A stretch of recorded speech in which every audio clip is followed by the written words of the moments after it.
Hi there, my name is Michael Lenz and welcome to my channel.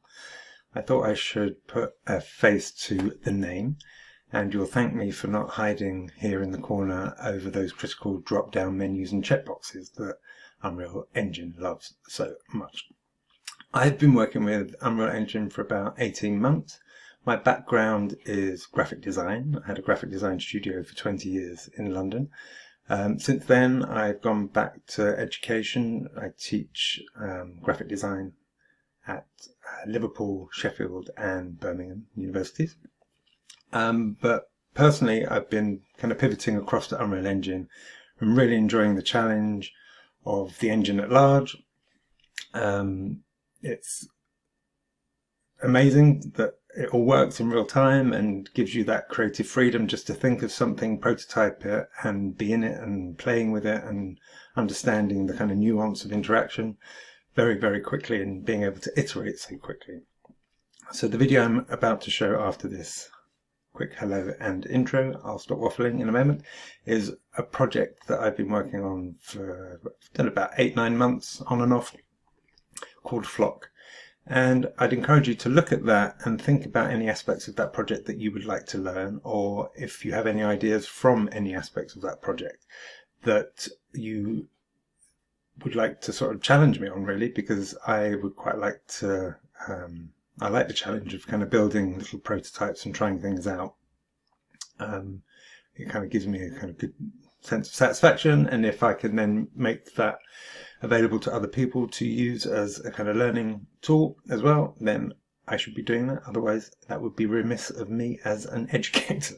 Anyway, enjoy the video, have some thoughts, leave some comments. Please do like, subscribe and hit the notification bell. There'll be lots of videos added, a bit ad hoc, but if you give me some suggestions, then I can prioritize those. Thank you very much. Bye. So welcome to Flock. This is a project I've been working on. One major caveat is that I've really been using it to focus my learning around blueprints and interaction and design for interaction. I'm still yet to give it the final polish aesthetically. Really waiting for Unreal Engine 5 to take advantage of all the lighting and geometry shortcuts, rather than investing too much time at this stage. Anyway, hope you enjoy. Look at this and evaluate really what you would like to learn from it, because I'm going to do a series of breakdown videos, but if there's anything particular that you want to know, leave a comment below. Do subscribe to receive notifications of these videos, because they will be drop fed a bit ad hoc. Anyway, enjoy. So this is the main widget, where I am just pulling in some information from a Google Sheet and pulling all this information, including the images, remotely. So it's all entirely dynamic. Flock itself is just a framework that gets loaded at runtime.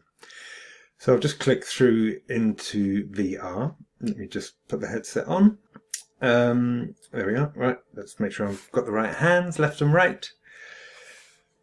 So what I'll do is I'll use this project to then do a few little demo and build examples where I show the blueprints. So things like selecting which hand that you want to have as your major hand. I've then got a sort of device wearable that I'm using to home an interface to spawn different widgets. Because there's all sorts of menus. I realized as I started building this project, it was like, well, I want to be able to open up the exhibition menu. I've got a settings menu where I can change things like the sharpness, the volume. Coming back, there's then, we've done that one. Turning down the sound, just having it silent. Fading the sound back up. Also got a favorites menu where you can compile your favorites across galleries from a single exhibition into your own personal favorites gallery.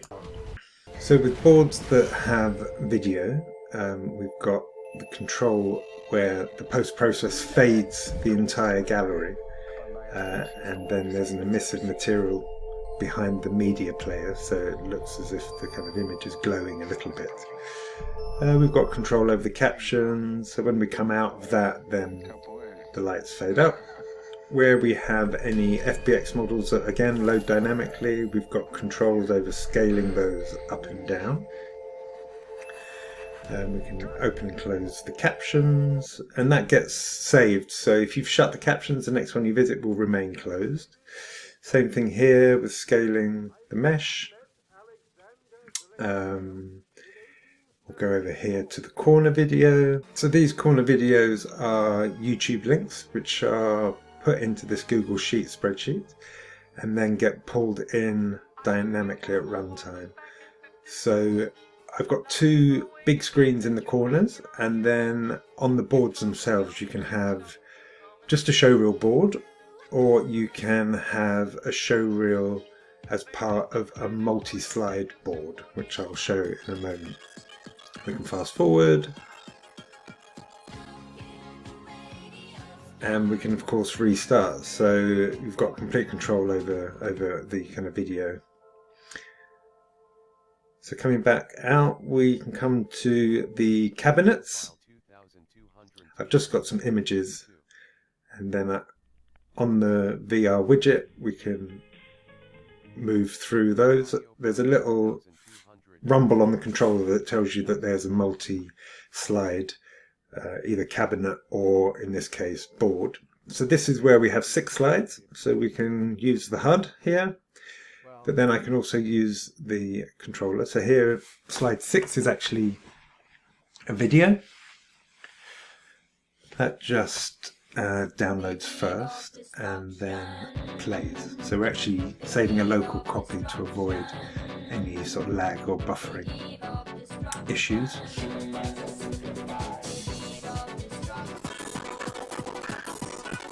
Just let that play out again, fast forward, just got those controls.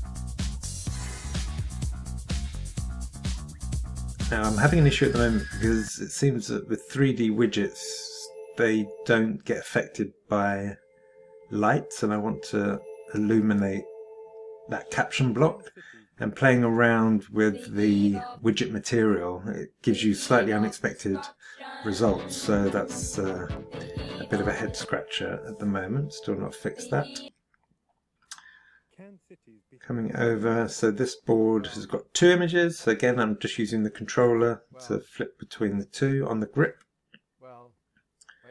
This is just one image, but there's the larger image.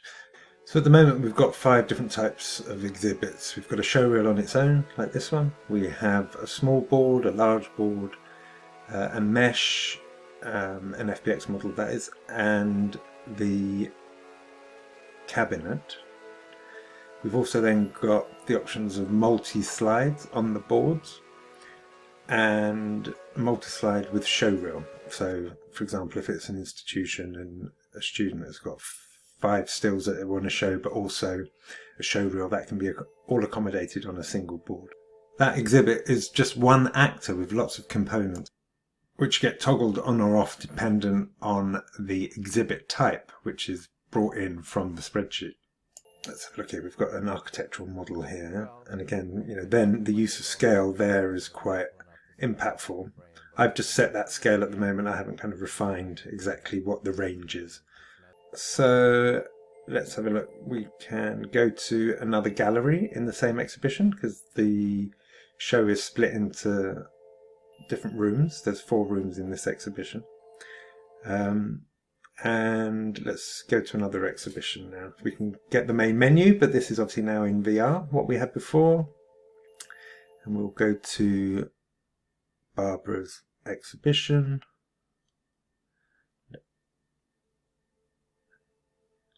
Select a gallery, and let's have a look at some of Barbara's work. So these are all on the sort of larger format board.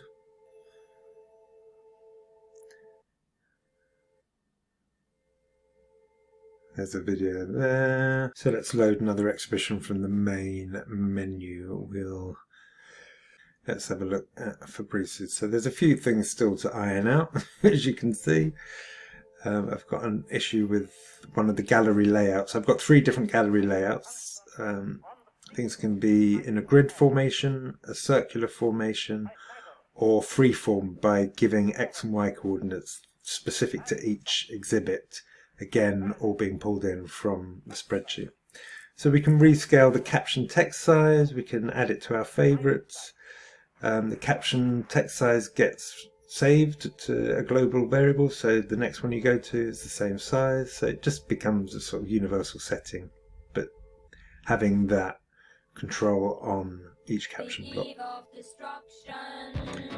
So an old favourite, Chemical Brothers, just to demo that. And you note the kind of caption block here at the bottom, the controls change colour when the light, it happens on the boards as well. So as you're approaching it's black, but as the light in the room fades out, they turn to white, so they are legible. A higher polygon count FBX file. Now kind of colossal Herculean proportions.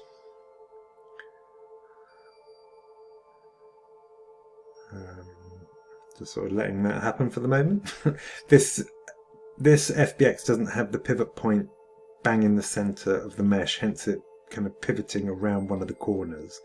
So that's one of the requirements of the FBX file, is that the pivot point is central to the mesh. So in the settings, I've also set up accessible captions. So here now the captions are monochromatic, black and white, and then you can have them either white reversed out of black or black on white, depending on your preference. So you've got control there. Got sharpness controls. There's all sorts of other controls there. So the look and feel of this is still very much in progress. I've been concentrating on getting the functionality working.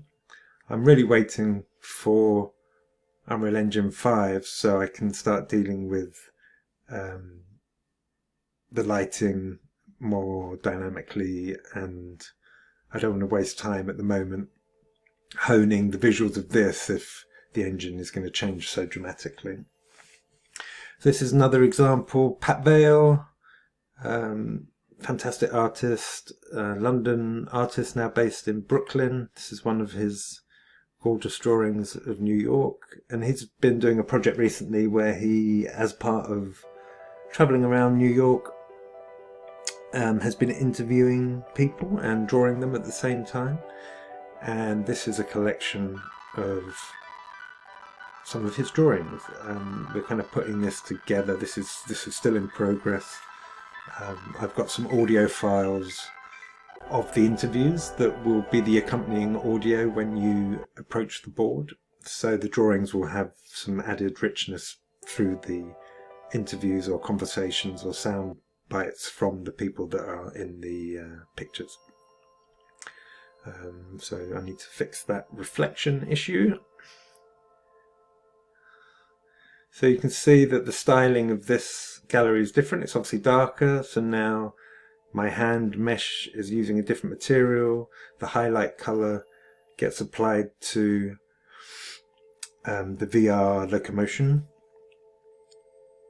So that color changes. We've got the color changing on the hit highlighter on the widget.